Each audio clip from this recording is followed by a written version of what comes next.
Hello guys, this is Divya and I'm back with another episode of Personalities. Today we will be discussing about Atal Bihari Vajpayee, a very leading, one of his leading politicians during his time.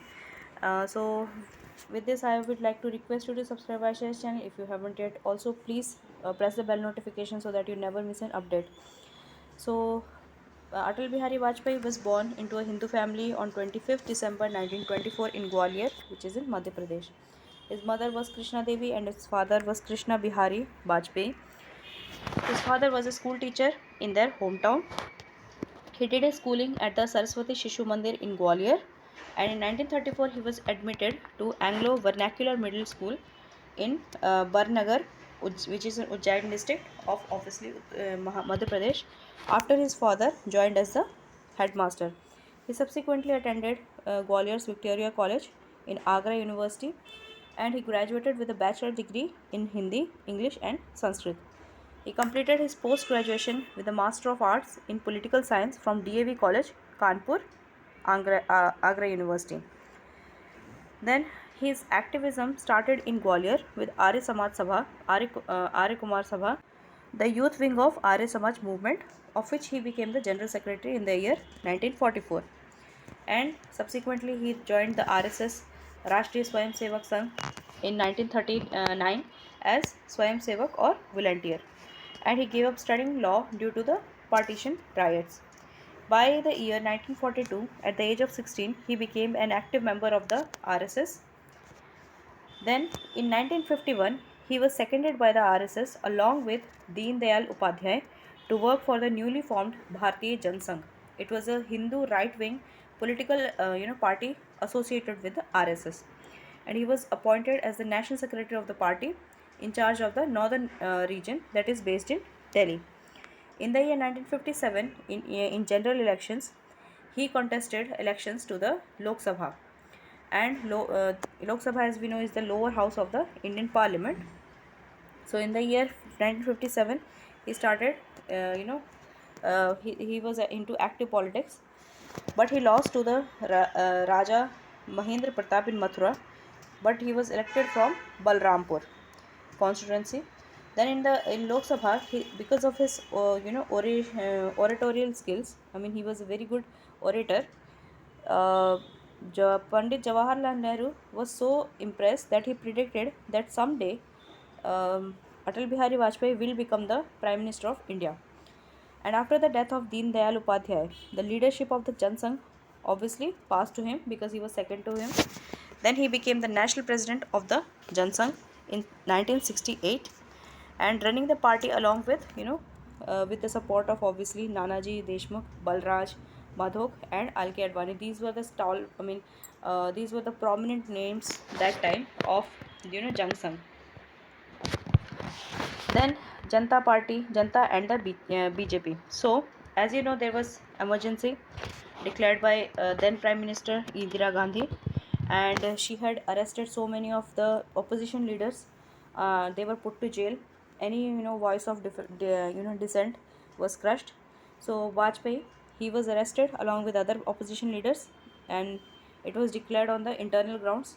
Internal emergency it was in 1975, but in 1977 she ended the emergency, and she also became overconfident that she would win the elections because of because she curbed the media absolutely. But people were really not happy with her, and she lost the elections, and the coalition party of Bharatiya Jansangh, which included Janta Party as well, it won the 1977 elections, and Morarji Desai became the prime minister. So Atal Bihari Vajpayee, he served as the External Affairs Minister or Foreign Minister in his cabinet, Morarji Desai's cabinet. Then as a Foreign Minister, so he became the first person in 1977 to deliver a speech to the UN General Assembly (UNGA) in Hindi. And in 1979, Morarji Desai and Vajpayee, they resigned, and the Janta Party, this alliance collapsed. And erstwhile member of Bharatiya Jansangh came together to form BJP, and that's how BJP came into being in 1980, and Atal Bihari Vajpayee became its first president. and he was elected to the Rajya Sabha in the year 1986 from Madhya Pradesh, and he was briefly the leader of BJP in parliament as well. Then he served as a member of parliament in Lok Sabha from various terms, starting from it started from Balrampur from 1957 to 62. Then he served again from Balrampur constituency 1967 to 1971, and then from Gwalior 1971 to 77, and then from New Delhi 77 to 84, and finally he served from Lucknow from the year 1991 to 2009. Then his terms as prime minister. So first term was from 1996 to 2000. Uh, he served as prime minister from this span, but it sometimes there used to be collapse of his government. So we'll see all these in detail. So first term was in May 1996, and he was the prime minister for only 16 days. So BJP became the second largest, single largest party in the 1996 general elections, and Shankar Dayal Sharma, who was the president, he invited him to form the government, and that's how he was sworn in as the 10th prime minister of India. But in the there was a no confidence motion in the floor on the floor, and in the Lok Sabha, BJP could not prove its majority, and Vajpayee had to resign within 16 days of his prime ministership. And then the second term 1998, it was a time very turbulent in the political history of India. So again in 1998 there was general elections, and again BJP was ahead of other parties, and obviously it formed the government. So a number of parties together with BJP, they formed an alliance coalition government, that was NDA, National Democratic Alliance, and again Atal Bihari Vajpayee was sworn in as the prime minister. Then Vajpayee's, this government lasted 13 months. Earlier it was days, now it became 13 months. And until mid 1999, there was also a party known as All India Anna Dravida Munitra Kalagam, which is AIADMK, famously known as, and the leader of this, of this party from Tamil Nadu was J. Jayalalitha. She was also one of the partners, alliances of alliance party of the BJP, but of the NDA, and she withdrew her support, and that's how his government collapsed again, and there was no confidence motion, and the government lost its confidence, and then and that too by a single vote. This has to be noted again, and he delivered a famous speech also when he lost his lost the confidence, and his government collapsed on 17th April 1999. Then during his tenure during 1998, in May, he conducted 5 underground nuclear tests in Pokhran Desert in Rajasthan. Movies are also based on this, very gutsy. We can say that time India was not very as powerful as it is today. So that time conducting a nuclear test was a very very big challenge.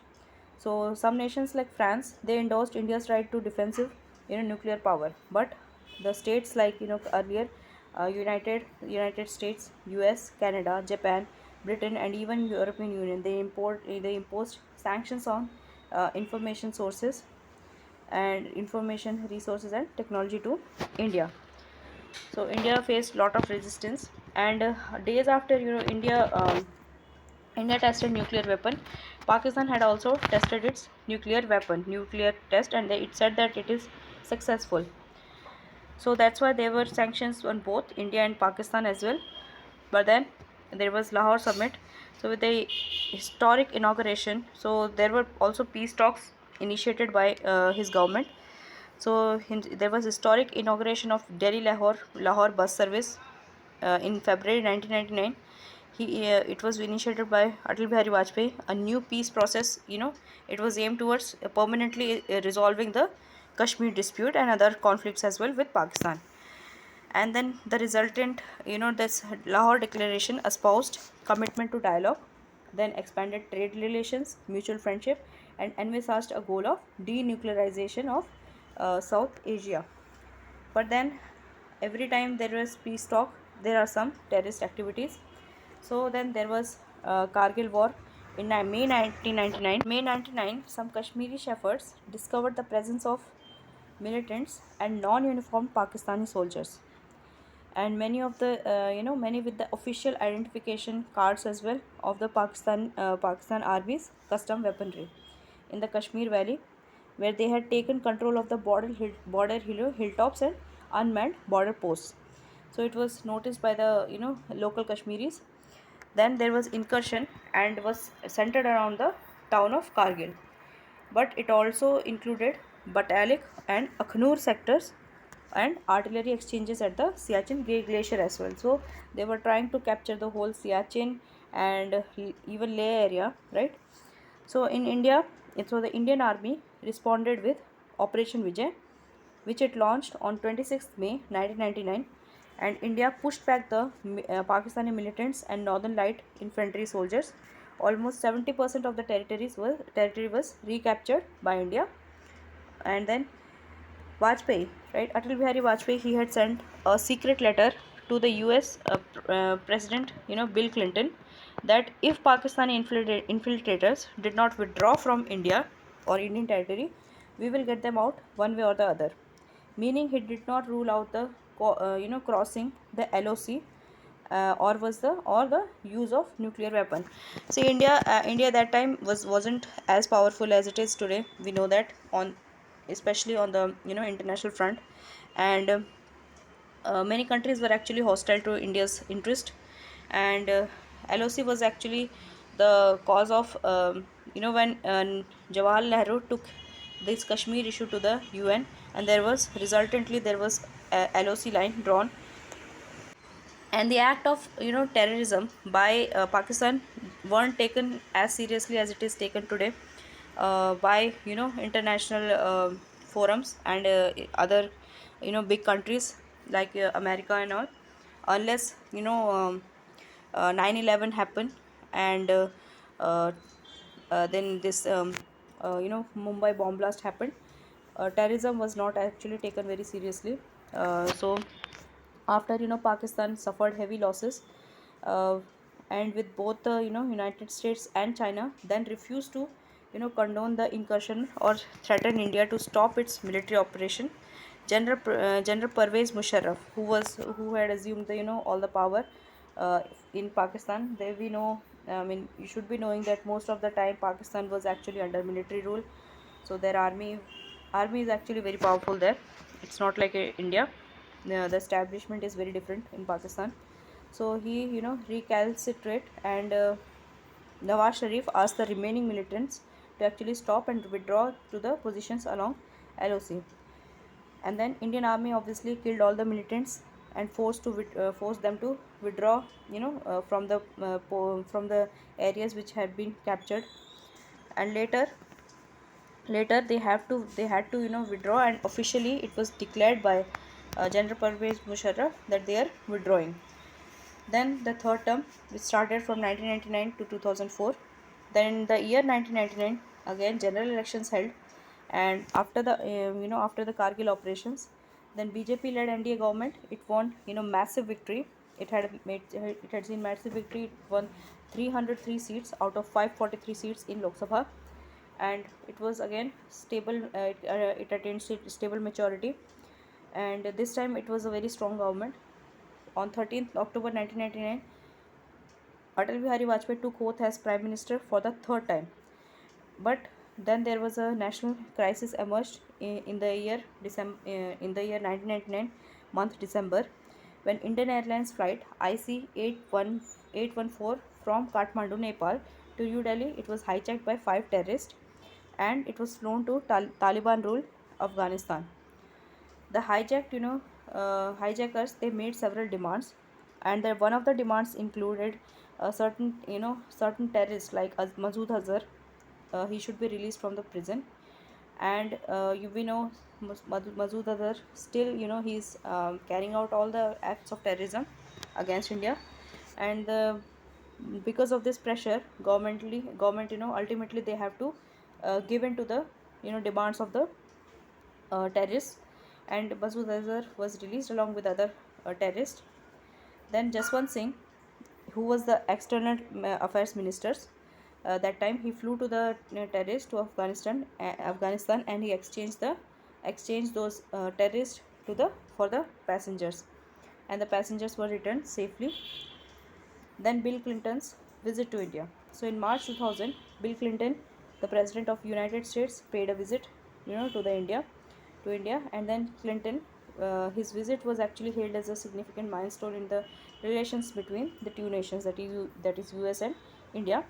And this visit led to the expansion in trade and economic ties between India and United States. So by this time, India was actually going through an economic economically India was actually booming by this time, and trade relations had also improved with other countries as well and with US as well. A vision document on the future course of India and US relations was signed during this visit. Then again, Atal Bihari Vajpayee and his government initiated the peace talks with Pakistan, and obviously it had no results. So as you will see, so Atal Bihari Vajpayee initiated talks with Pakistan again and invited Pakistani President Pervez Musharraf to Agra for a joint summit, but it failed. This dialogue failed to achieve a breakthrough because Pervez Musharraf, he was a by this time he had become the president, who was a general then.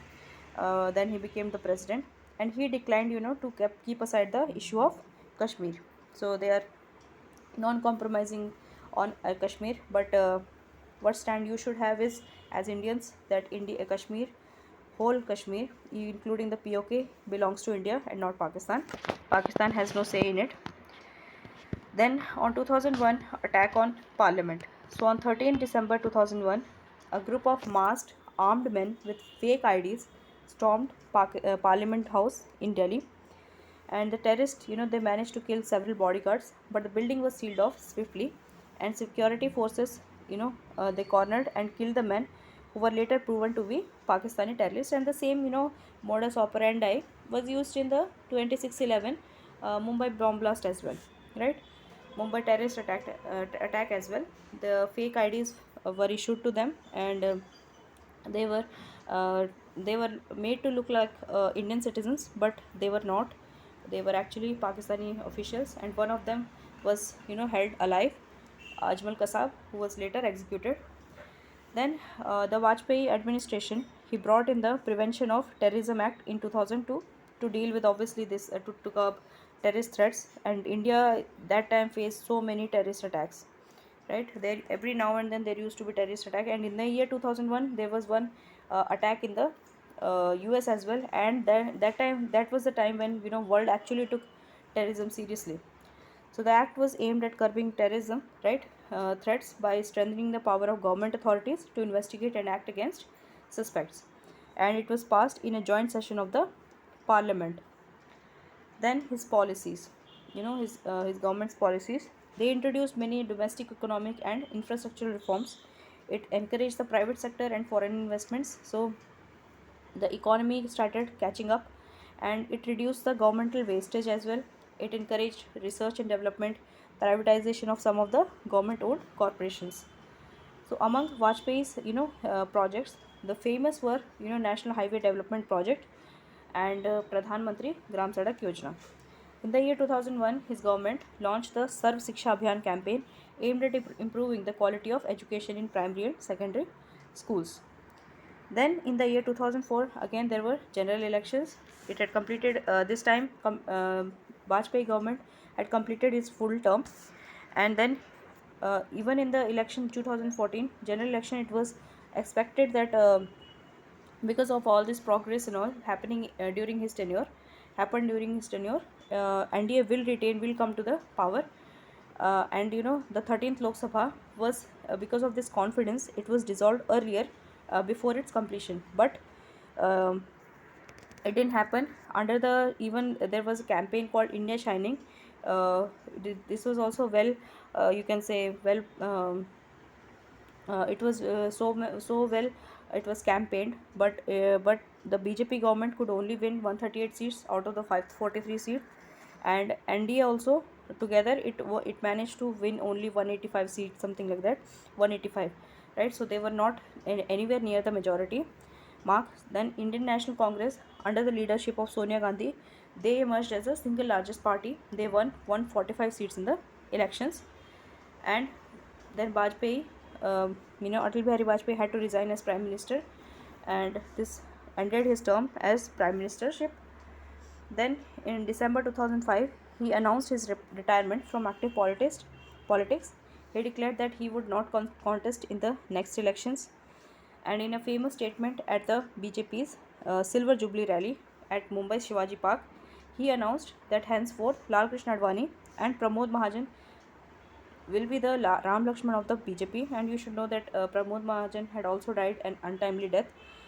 And then Vajpayee was referred to as the Bhishma Pitama of Indian politics by former Prime Minister Manmohan Singh during a speech in Rajya Sabha.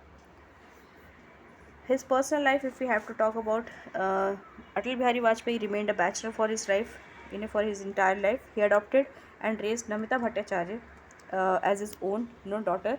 She was the daughter of longtime friend Rajkumari Kaul and her husband B.N. Kaul. His adopted family lived with him, and he was a noted poet. He used to write in Hindi. His published work include Kaidi Kaviraj Ki Kundaliyan. This was a collection of poems which were written during the 1975 to 1977 emergency, and Amar Aag Hai. Then Atal Bihari Vajpayee had a stroke in 2019 which impaired his speech. He used to be confined in his home only most of the times because he was not into the politics anymore. He also developed dementia, which is related to the memory loss, and he also had long-term diabetes. On 11 June 2018, Atal Bihari Vajpayee was admitted to AIMS in critical condition because there was a kidney infection, and he was officially declared dead. He was officially declared dead at 5 p.m. on 16th August 2018. He was 93 by then, and on 17th August his body, draped in Indian flag, was cremated with full state honors at Rashtriya Smriti Sthal near Rajghat, and his pyre were lit by his foster daughter Namita Kaul Bhattacharya. Some of the honors. So posthumously he was awarded Bharat Ratna, India's highest civilian award, in 2015. Sorry, not posthumously. During his lifetime, in the year 2015, he was awarded Bharat Ratna, then Padma Vibhushan in the year 1992. Then foreign honors like Bangladesh. From Bangladesh, he received Bangladesh Liberation War honor in 2016, and from Morocco government, he received Grand Cordon of the Order of Qasem I'm sorry for the pronunciation, Alaote, right, on 13th February 1999. So with this we have come into this episode. Hope you enjoyed it. If you did, please like and share this video as much as you can. Thank you. We'll meet in the next one.